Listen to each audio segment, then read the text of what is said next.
جبارتنا فلمكين مولاي كلمتك مقدسة فالبوحدة لينا بالجسم تبنك هاي فين ملي مهابة فين ميلادا امتا مارين تولي امين تشفي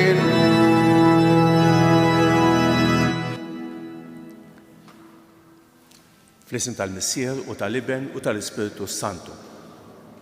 Il-grazzja ta' Sidna Ġesu Kristu l-imħabba tal-Alla u l-għaqda fl-Ispiritu Santu tkun magħkom ilkoll. Nġbarna hawnhekk dalgħodu f'dan is-santwarju għażiż tal-Madonna ta' Pinu biex niċċelebraw flimkien l-Ewkaristija mqassa. Illum hija ġurnata ferjali fi żmien il-Għid, imma niċċelebraw ukoll it-tifkira ta' San Dominku Savio.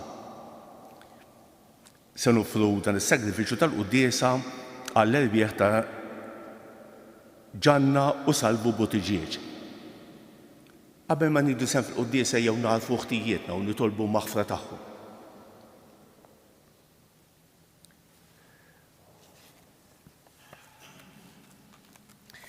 Inti minħabba fina sirtu bidjenti sal-mewt mulej ħniena.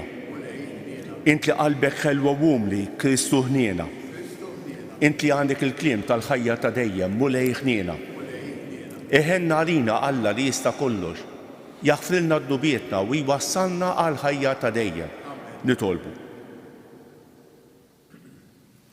Għatina u Alla ħanin li ċelebrazzjoni tal-misteru tal-Għid li aħna qegħdin nagħmlu b'ordni tiegħek tħallifina frott li jibqa' għal dejjem. Bibnek Ġesu Kristu siedna li hu Alla u miegħek jgħix u jisaltan flimkien mal-Ispiritu Santu għal dejjem ta' dejjem.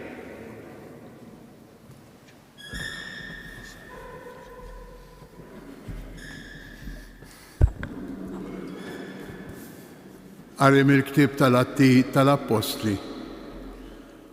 Tlaqna bil-bahar minn Troas u bqajna sejrin lejn Samotraċja u l-għada wasalna Neapoli.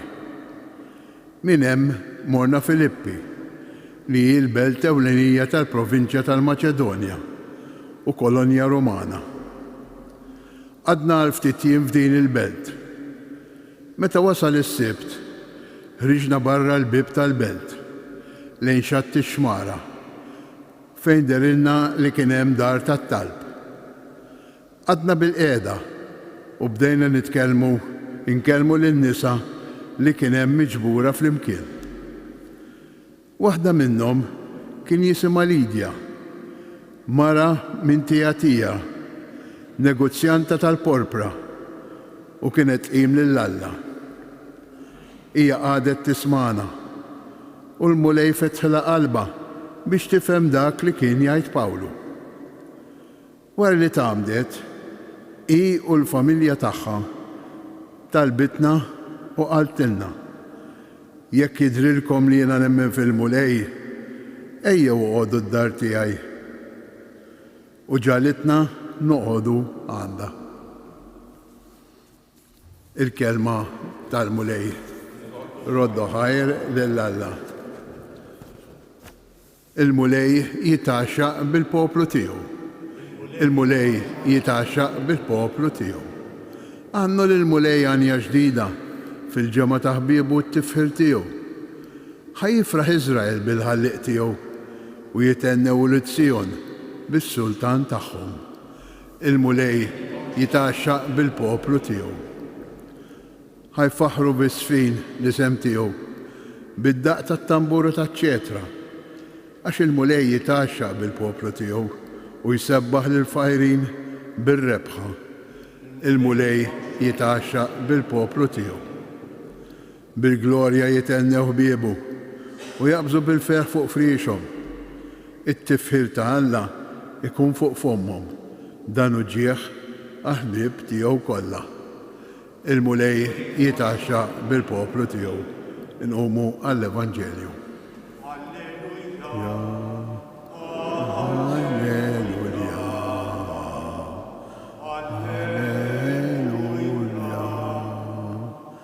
L-Ispirtu tal-verità jixet għalija, jgħid il-mulej, u intom ukoll tagħtu xhieda.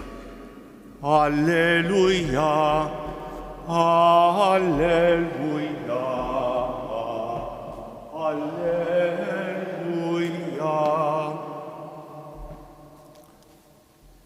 Il-mulej magħkom. Qari mill-Evanġelju skont San Ġwan.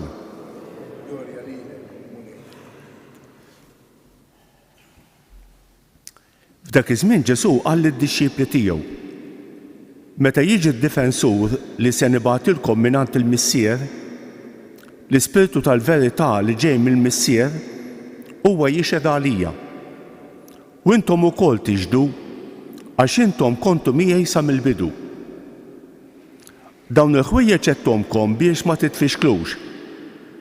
Ikeċċukom il-barra mis-sinagogi, mhux biss, imma tasal is-sija meta min joqtolkom jaħseb li jkun qiegħed jagħti qima lill-Alla. Dan jagħmluh għax la ħalfu lill-Missier u lanqas lili. Imma dan kollu għedtulkom biex meta tasal is-sija li jagħmlulkom dan tiftakru li jien għedtulkom. Il-kelma tal-mulej tifħejr lilek Kristu.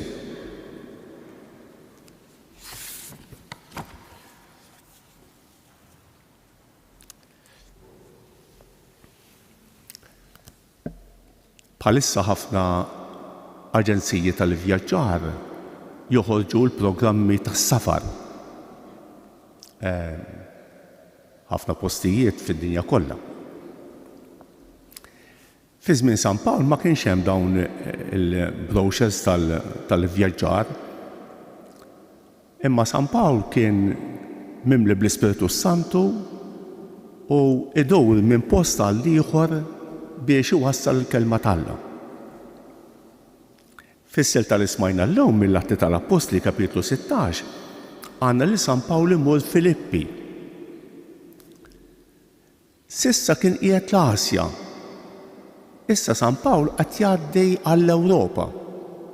Filippi kienet belt pjuttost rumana, kemm fiha ħafna soldati anzjani. U San Pawl mar hemmhekk biex iwassal il-kelma tal-Alla.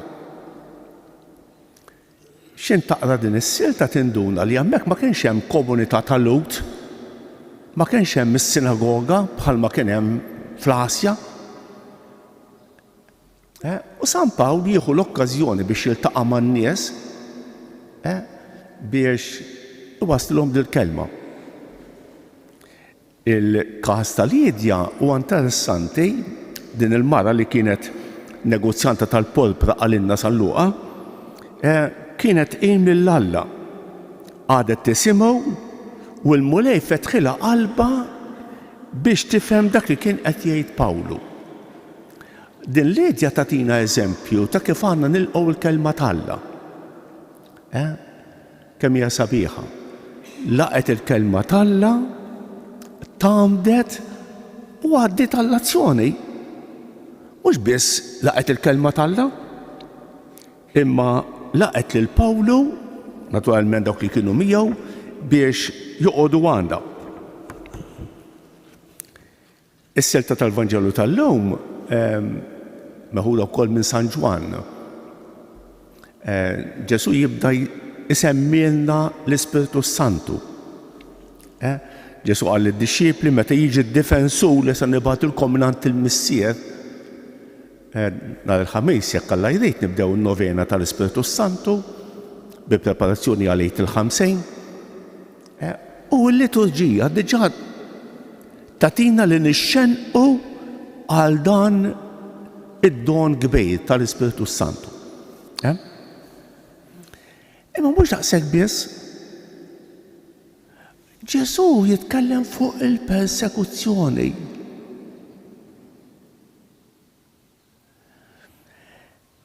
Tgħid il-persekuzzjoni għadha attwali llum.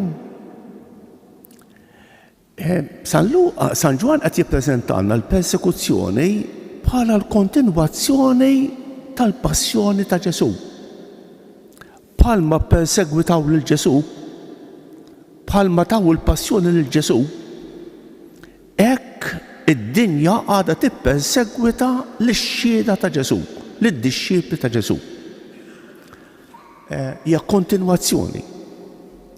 Il-persekuzzjoni għadha ssejr illum ukoll f'ħafna pajjiżi fid-dinja li nsara huma ħafna drabi persegwitati. Għaliex? Għax il-bniedem tant huwa m'għaddas fid-dnub li ma jammettejx, ma jippermettejx il-verità u mhux biss ma jaċċettajiex, jippersegwita, jipprova jaqrida. Ġesu qed jipprepara d-dixxiepli tiegħu isma' tistennew xi ħajja faċli, isma' tistennewx ħajja komda, hemm il-persekuzzjoni. Kemm hija profetika dil-kelma ta' Ġesu. Forsi aħna ma tantx tgħaddilna minn moħħna li ngħaddu mill-persekuzzjoni, imma l-persekuzzjoni tippurifika dak li nemmnu fih. Ara, tippurifika lilna u tagħna fejn aħna. Kemm int lest li tbagħti għall-Vanġelu? Kemm tkun ħaġa sabiħa kieku aħna wkoll bħal San Pawl fejn imorru ħafna minn ħutna u minn rabatna, forsi aħna wkoll insifru matul is-sajf. Kemm tkun ħaġa sabiħa kieku aħna wkoll bħal San Pawl ikollna f'moħħna il-ħsieb li nwasslu kull fejn immorru il-Ġesu Kristu. Illum kif qed niċċelebraw ukoll il-San Domingos Savio. San Domingos Savio kien wieħed mill-istudenti ta' San Ġwan Bosco, qisu biex ngħidu hekk l-ewwel frott tal-apostolat tal-ħidma ta' San Ġwan Bosco. Dan San Domingos Savio miet ta' 14 sena u kien kanonizzat mill-Papa Pio XII fl-1954. San Domingos Savio huwa modell għal ħafna żgħażagħ ta' ħajja nisranija, ta' ħajja mħeġġa u ta' ħajja ta' apostolat li jagħżel il-grazzja fuq id-dnub. Aħjar il-mewt milli jidnub.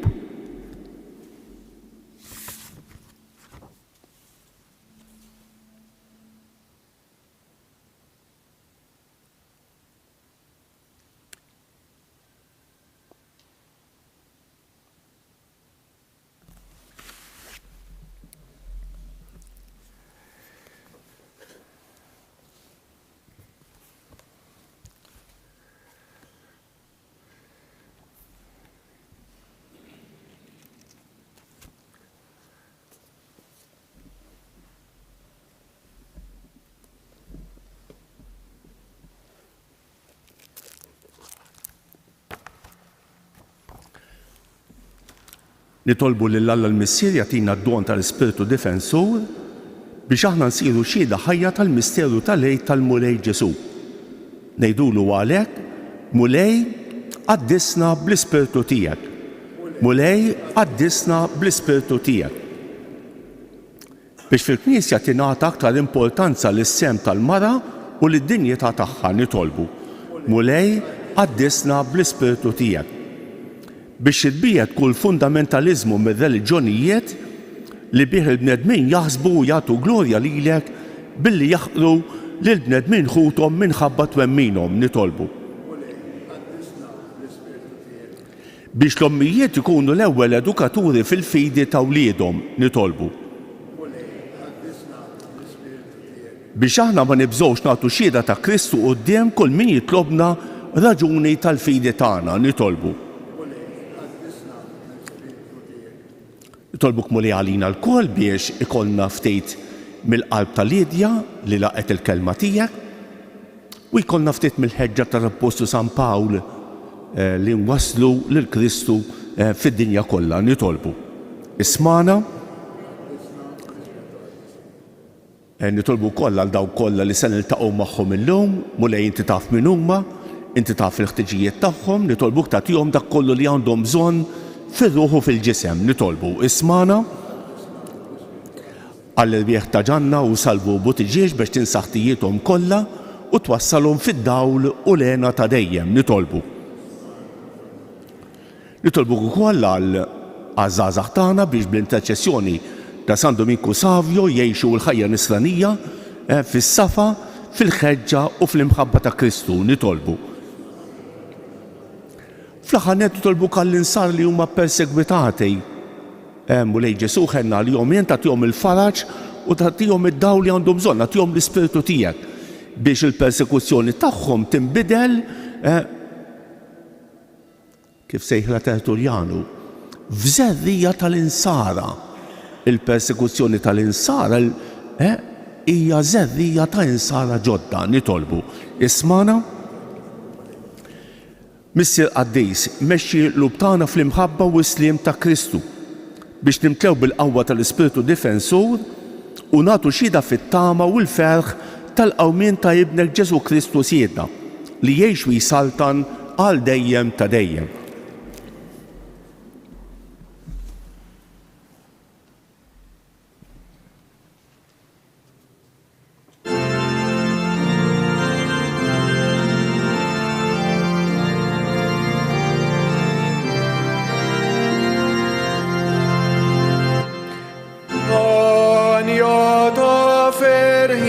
Semmo friġ l-altar tijek, għanja ta' ferħ ta' għadna ħaġa wahda miegħek.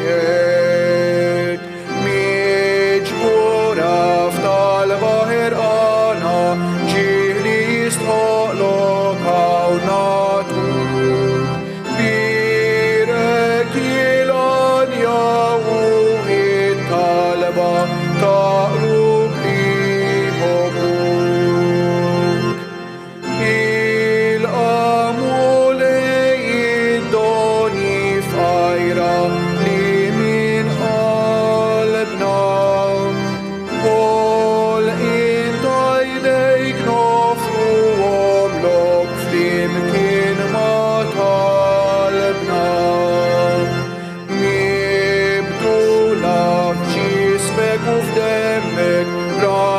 Kull barka ruħi ssir fid-dma ta' mħabba slimu fidwa fuq raser iġġib.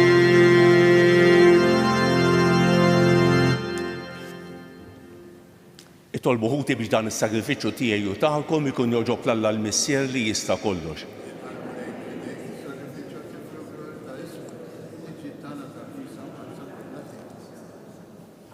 Ilqamu lejn l-offerta tal-Knisja ferħana u għatija li tgawdi lejna ta' dejjem int li tant għamilt magħha biex tifraħ.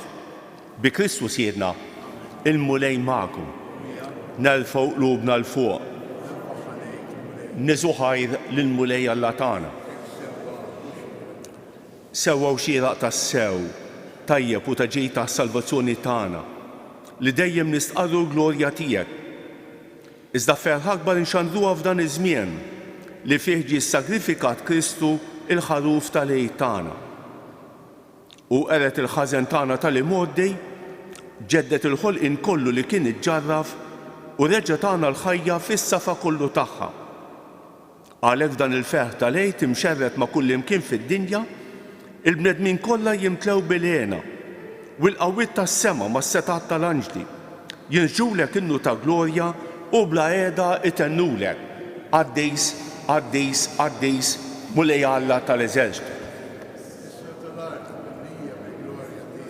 Osanna fl-għoli ta' smewwiet, imbierek ġej f'isem il-mulej, osanna fil-għoli ta' smewwiet.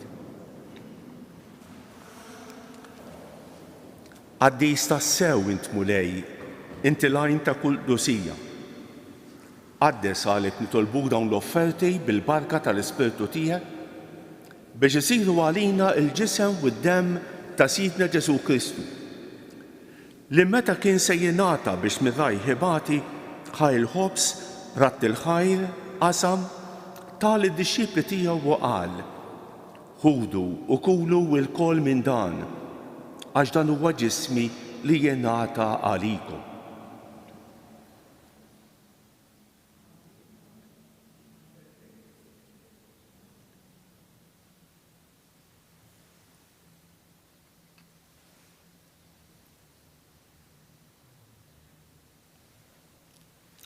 Hekk ukoll wara li kla ħaj il-kalċi reġa' ratt il-ħajr tal id-dixxipli tiegħu u qal: ħudu u xorbu minnu l-koll. Għax dan huwa l-kalċi ta' demmi tal-patt il-ġdid li jibqa' l dejjem. Id-demm li jixxerret għalikom u għall-bnedmin kollha għal maħfra ta' dnubiet. Għamlu dan b'tifkira tiegħi.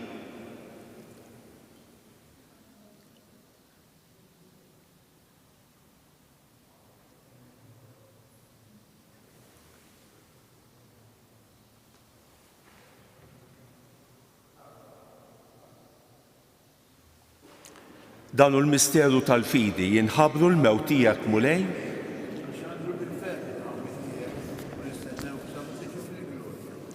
Għalhekk aħna nagħmlu dan b'tifkira tal-mewt u l-qawmien ta' Sidna Ġesu Kristu, nofrulek mulej il-ħobs tal-ħajja u l-kalċi tas-salvazzjoni. U rraddulek ħajra xogħġbok tilqana hawn quddiemek biex naqduk. Miċ-ċokon tagħna nitolbu li l-Ispiritu Santu jaqgħadna f'ġisem wieħed lilna li nieħdu semm il-ġisem u d-demm ta' Kristu. Ftakar mulej fil-Knisja tiegħek imxerda mad-dinja kollha u qed taqa' fl-imħabba flimkien mal-Papa Franġisku, mal-Isqof tagħna Anton u mal-Ministri tiegħek kollha. Ftakar fil-qaddejja tiegħek Ġanna u Salvu Buttigieg li jogħġbok issejħilhom għal għandek minn din id-dinja. Għamel li kif huma bil-magħmudija mietu f'ibnek u bħal ibnek, hekk ukoll f'ibnek u bħal ibnek jilxu xtawa għall-ħajja. Ftakar ukoll f'ħutna li raqdu bit-tama tal-qawmien. Ftakar fil-mejtin kollha. Daħħalhom quddiemek fid-dawl tas-sebħ tiegħek. Ħenna rina l-koll nitolbu. Għati lilna wkoll il-wirt tal-ħajja ta' dejjem. Flimkien mal-Verġni Mqazza u Malla Marija, ma' San Giuseppe, ma' San George Preka, ma' San Dominku Savio, ma' l-Apostli u l-Qaddisin kollha li jerġu fil-ħbiberija tiegħek sa mill-bidu tad-dinja. Għamel li magħhom infaħruk u nsebħuk b'Ġesu Kristu ibnek.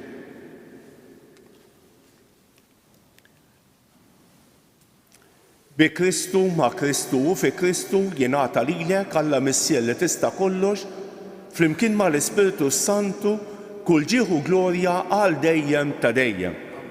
Ejjew nitolbu kif għallimna u rridna nagħmlu liben Alla għas-salvazzjoni tagħna. Missierna li inti f'ismewiet jitqaddes ismek, tiġi saltnatek, ikun li trid int kif fis-sema hekk da fl-ard.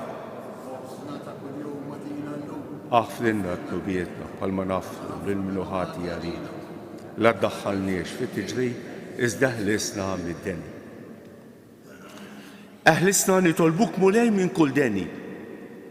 Għatina fit-tieba u l-ħnina tiegħek il-paċi fi żmienna biex inkunu ħielsa dejjem midnub u imħarsa minn kull inkwiet. Aħna nistennew u nittamaw ilena u l-miġja tas-Salvatur tagħna Ġesu Kristu. Mulej Ġesu Kristu li qed lill-Apostli tiegħek inħallilkom isliem, nagħtikom islem tiegħi. La tħarrix lejn dnubietna, iżda ħares lejn il-fidi tal-Knisja tiegħek. Għatija isliem u l-għaqda li inti trid fija, inti tgħix fis-Saltan għal dejjem ta' dejjem. Il-paċi tal-mulej tkun dejjem magħkom. Għatu il-paċi lil xulxejn.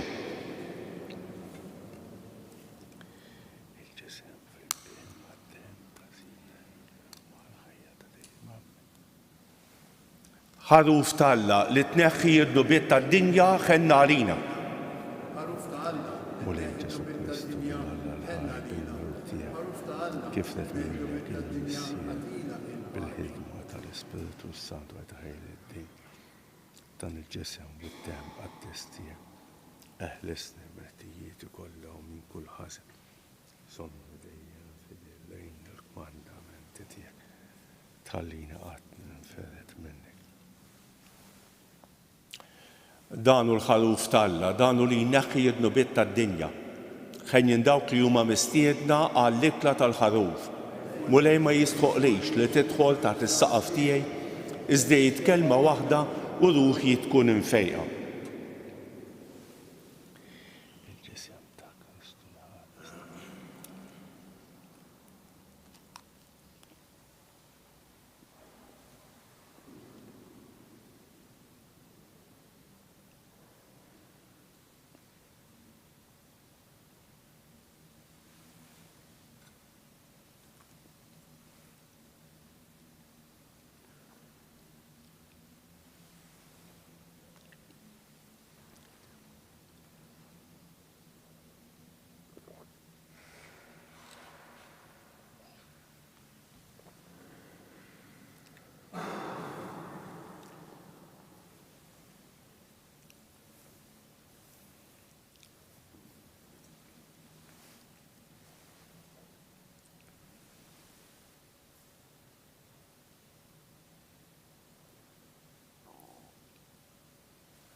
Imbirek mulej għal dejjem u imbirek li sema distijek. Alleluja,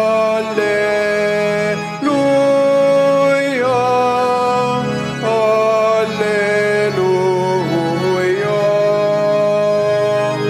Int li ħlaqti sema u l-ard, Alla kbir mulejn tal-għaloni, sultan għawi, tkun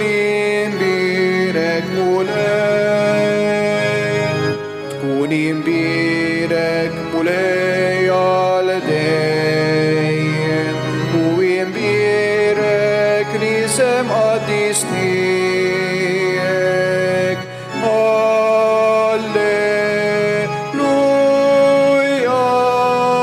alleluja. Salvatur li fdejtna l-kol, int li tina ħajja u ta' maġnida. Addis għawi, tkun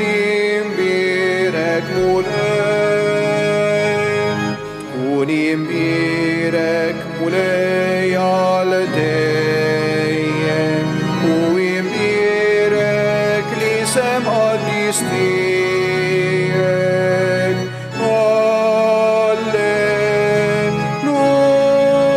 Alleluja, alleluja. Int mulej li tħobna l-kol, ħares lejna bħarsa kollha ħnina. Kollok tjiba,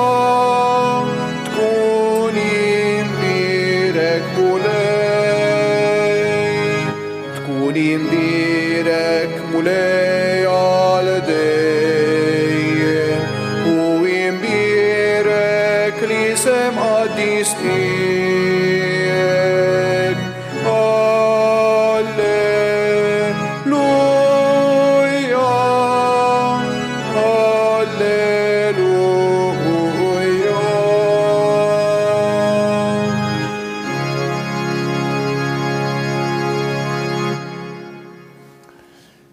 Ejjunu bil-bifa u ngħidu flimkien ir-ringrazzjament ta' wara qalbejn. Ruħ ta' Kristu qaddisni, ġisem ta' Kristu salvani, dem ta' Kristu ħeġġiġni, ilma tal-kustat ta' Kristu aħsilni, passjoni ta' Kristu sabbalni, Ġesu ħanin ismani, fil-pjagi tiegħek aħbini, tħallini qatt ninferet minnek, mill-għadu ħażin ħaresni, fis-sija ta' mewti sejjaħli, ġew waħdanek il-qani, biex bal-anġlu bil-qaddesin tiegħek infaħrek għal dejjem ta' dejjem amen. Nitolbu. Fit-tieba tiegħek mulej ħares lejn il-poplu tiegħek u bħalma għoġbok iġġeddu bil-misteri tal-ħajja ta' dejjem, għatiħu koll li jasal fil-qawmin mill-imwiet f'ġisem imsebbaħ bin-nuqqas ta' taħsir bi Kristus jedna. Ħanejdu dak it-tlieta Marijiet li talbet il-Madonna minn dan is-santwarju għażejż. Nofruhom għal ħtiġijiet tagħna, materjali u spiritwali, u għal dawk li se niltaqgħu magħhom dawk li qalulna biex nitolbu għalihom. Sliem għalik Marija, bil-grazzja mimlija, il-mulej miegħek, imbierek inti fost in-nisa u imbierek il-frott tal-ġuf tiegħek Ġesu.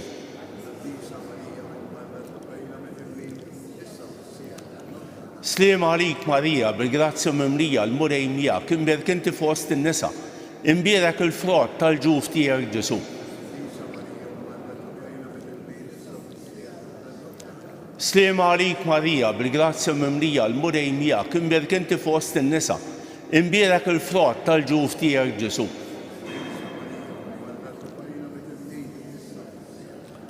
Madonna ta' Pinu, Sultana tal-familja, ħarstek fuqna dejjem bżonn. Il-mulej magħkom. Iberikkom Alla li jista' kollox, il-Missier u l-Iben u l-Ispiritu Santu. Morru fil-paċi ta' Kristu. Il-ġurnata tajba lil kulħadd. Ħankantaw flimkien l-innu ta' Mejju.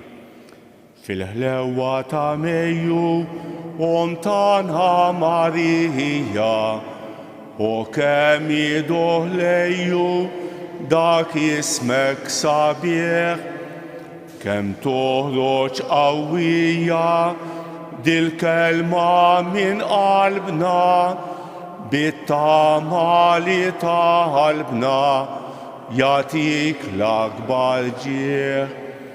Jintlax għata s-sema, ix-xemx tal-ħolqien, jintlom ta' min ħalqek, bik mimli kull żmien.